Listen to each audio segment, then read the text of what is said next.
করেছেন, আমি তাদেরকে ধন্যবাদ জানাতে চাই। সেই 36শে জুলাই অর্থাৎ 5ই আগস্টের মহাবিপ্লবী নায়কদের জন্য আমি ধন্যবাদ জানাতে চাই। তাদের অক্লান্ত পরিশ্রম আন্দোলন, তাদের মাধ্যমে স্বৈরাচার ফ্যাসিস্ট সরকারের পতন হতে বাধ্য হয়েছিল।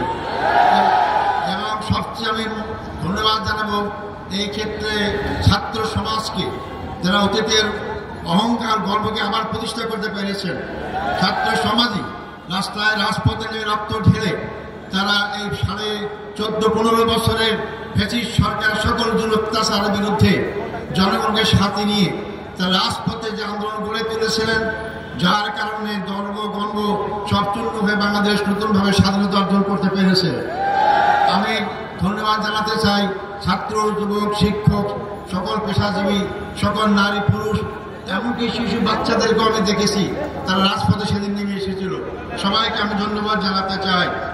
আমি ধন্যবাদ জানাতে চাই আমাদের দেশপ্রেমিক সেনাবাহিনীকে, যারা জনগণের পক্ষ না নেওয়ার কারণেই আজকে আমরা এই অবস্থা আসতে সক্ষম হয়েছি। সম্মানিত ভাই বন্ধুগণ, আমি ধন্যবাদ জানাতে চাই। আমি দেখেছি, আমাকে বলেছে আমার মুক্তির জন্য আমি একজন নগণ্য ব্যক্তি, অনেকে রোজা রেখেছেন, অনেকে সিয়াম পালন করেছেন, অনেকে মানত করেছেন। আমি তাদেরকে ধন্যবাদ জানাতে চাই।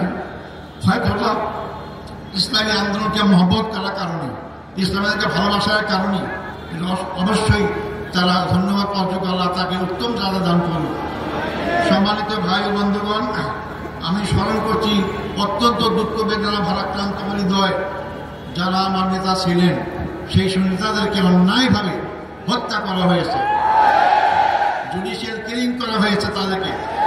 আমাদের শ্রদ্ধেয় নেতা বাংলাদেশ জামাত ইসলামীর আমির শহীদ মৌলানা মতিউর রহমান নিজামী, আমাদের শ্রদ্ধেয় নেতা জনাব শহীদ আলী হাসান মোহাম্মদ মুজাহিদ, আমাদের শ্রদ্ধেয় নেতা জনাব মোহাম্মদ কামারুজ্জামান, আমাদের শ্রদ্ধেয় নেতা জনাব মোহাম্মদ আব্দুল কাদের মোল্লা, আমাদের শ্রদ্ধেয় নেতা জনাব মোহাম্মদ আব্দুল কাদের মোল্লা। এরপরে সবচেয়ে দুঃখজনক হচ্ছে যে আমাদের সমাজ শ্রদ্ধার পাত্র, সারা দুনিয়ার পরিচিত আন্তর্জাতিক খ্যাতি সম্পন্ন আলেমুদ্দিন হযরত মাওলানা দিলওয়ার হোসেন সাঈদীকে বিনা চিকিৎসায় হত্যাকাণ্ডের ষড়যন্ত্র হত্যা করা হয়েছে। আমি এটাকে সবাইকে স্মরণ করছি। সাথে সাথে আমি স্মরণ করতে চাই আমাদের শ্রদ্ধেয় নেতা মীর কাসেম আলী সাহেবকে। তাকে সর্বশেষ তার ছেলেকে গুম করা হয়ে যদি দেখতে চেয়েছিলেন, তাকেও দেখতে দেওয়া হয় নাই, তাকে ফাঁসির কাছে ঝুলে তাকে হত্যা করা হয়েছে। আমি সাথে সাথে জাতীয়তাবাদী দলের নেতা জনাব সালাউদ্দিন কাদের চৌধুরীকেও ফাঁসির কাছে ঝুলানো হয়েছে। আমি সেটারও আমি স্মরণ করতে চাই।